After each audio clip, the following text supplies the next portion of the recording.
নমস্কাৰ বন্ধুসকল, মোৰ অন্য এটা ভিডিঅ'লৈ আপোনালোকক স্বাগতম জনাইছোঁ। বন্ধুসকল, আজি আমি আলোচনা কৰিম SSC GD কনষ্টেবল 2024ৰ ওপৰত। যদি আপোনালোকে এইখিনি মাৰ্ক পাইছে তেতিয়াহ'লে ফাইনেললৈকে আপোনালোকে যাব পাৰিব।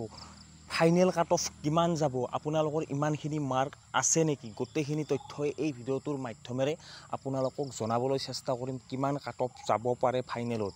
যদি মোৰ চেনেলটোত প্ৰথমবাৰ কাৰণে ভিজিট কৰিছে তেতিয়াহ'লে মোৰ চেনেলটো ছাবস্ক্ৰাইব কৰক আৰু কাষত থকা বেল আইকনটো প্ৰেছ কৰক। চাওক বন্ধুসকল, যিহেতু আপোনালোকে গম পাইছে ইতিমধ্যে SSC GDৰ ৰিজাল্ট আপোনালোকৰ ঘোষণা কৰা হৈছে।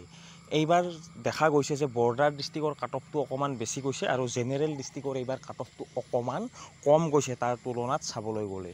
আৰু যিহেতু বৰ্ডাৰ ডিষ্ট্ৰিক্টৰ কাট অফটো বেছিকৈ গ'লেও তেওঁলোকে জেনেৰেল ডিষ্ট্ৰিক্টতো ফাইট কৰিব পাৰিব, যিহেতু তেওঁলোকৰ সেই সুবিধাটো আছে। আপোনালোকে সেইটো ভালদৰে জানে। কিন্তু এতিয়া আপোনালোকৰ যিহেতু জেনেৰেল ডিষ্ট্ৰিক্টত এইবাৰ অকণমান যোৱাবাৰতকৈ কাট অফটো অকণমান বেছিকৈ যোৱা দেখা গৈছে। ইয়াৰ আগতে আপোনালোকৰ EWS কোড ক'বলৈ গ'লে 42 এনেকুৱা ছামথিং গৈছিল, কিন্তু এইবাৰ 50 এনেকৈ গৈছে। আপোনালোকে গমেই পাইছে, যিহেতু ফিজিকেল কাট অফটো আপোনালোকে সকলোৱে গমেই পাইছে। মই ফিজিকেল কাট অফটো আপোনালোকক নজনাওঁ। আজি মই আপোনালোকক জনাম ফাইনেল কাট অফ কিমান যাব পাৰে। এইটো ডাইৰেক্ট মই আপোনালোকক অলৰেডি আগতে এবাৰ ভিডিঅ'ৰ মাধ্যমেৰে জনাইছিলোঁ। আজিও মই আপোনালোকক জনাম। এইখিনিৰ আশে পাশে আপোনালোকৰ ফাইনেল কাট অফটো থাকিব।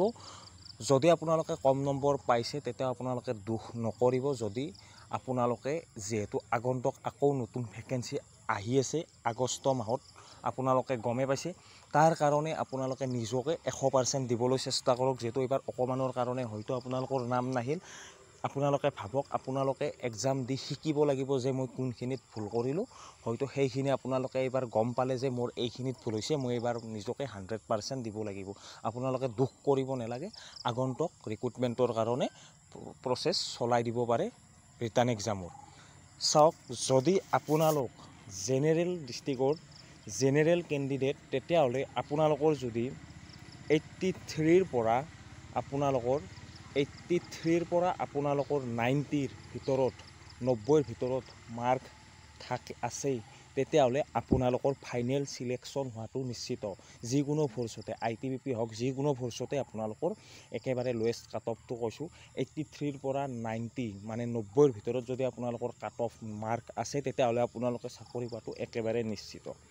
EWSৰ মই জনাইছোঁ, EWSত যদি আপোনালোকৰ 63ৰ পৰা আপোনালোকৰ 70ৰ ভিতৰত 63ৰ পৰা 70ৰ ভিতৰত যদি আপোনালোকৰ মাৰ্ক আছে তেতিয়াহ'লে আপোনালোকৰো একেবাৰে নিশ্চিত হৈ পৰিব। আপোনালোকেও ভালদৰে প্ৰিপাৰেশ্যন চলাওক, কাৰণ EWSৰ কাট অফটো একেবাৰে কম যোৱা দেখা গৈছে। একেবাৰে বহুত কম গৈছে EWSৰ কাট অফখিনি, আপোনালোকে সকলোৱে গম পাইছে। এতিয়া আহিছোঁ OBCৰ যদি আপোনালোকৰ 80ৰ পৰা 86ৰ ভিতৰত, OBCৰ কৈছোঁ 80ৰ পৰা 86ৰ ভিতৰত যদি আপোনালোকৰ মাৰ্ক আছে বৰ্তমান, তেতিয়াহ'লে আপোনালোকৰ চাকৰি পোৱাটো একেবাৰে নিশ্চিত যিকোনো ফ'ৰ্চতে। SC 75ৰ পৰা 80ৰ ভিতৰত যদি মাৰ্ক আছে তেতিয়াহ'লে আপোনালোকৰো একেবাৰে নিশ্চিত, আপোনালোকে চাকৰি পোৱাটো একেবাৰে নিশ্চিত 75ৰ পৰা 83ৰ ভিতৰত।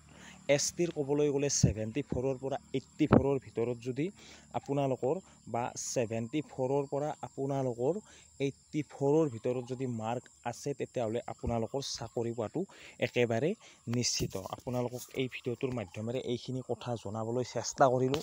যিহেতু মই বহুতকেইবাৰে SSC GD এক্সাম দিছোঁ, এইখিনি নিজৰ কনফিডেন্সৰ ওপৰতে আপোনালোকক জনাবলৈ চেষ্টা কৰিছোঁ। এইখিনি কাট অফ যদি আছে আপোনালোকে চাকৰি পোৱাটো একেবাৰে নিশ্চিত। আৰু যোনসকল ল'ৰা ছোৱালীয়ে কম নম্বৰ পাইছে তেওঁলোকৰ নাম নাই, তেওঁলোকে চিন্তা কৰিব নালাগে। আগন্তুক ভেকেঞ্চি আছে, তাৰ কাৰণে ভালদৰে প্ৰিপাৰেশ্যন চলাওক। আজিৰ ভিডিঅ'টোত এইখিনিয়ে। আজিলৈ আহিছোঁ। জয় হিন্দ, জয় ভাৰত।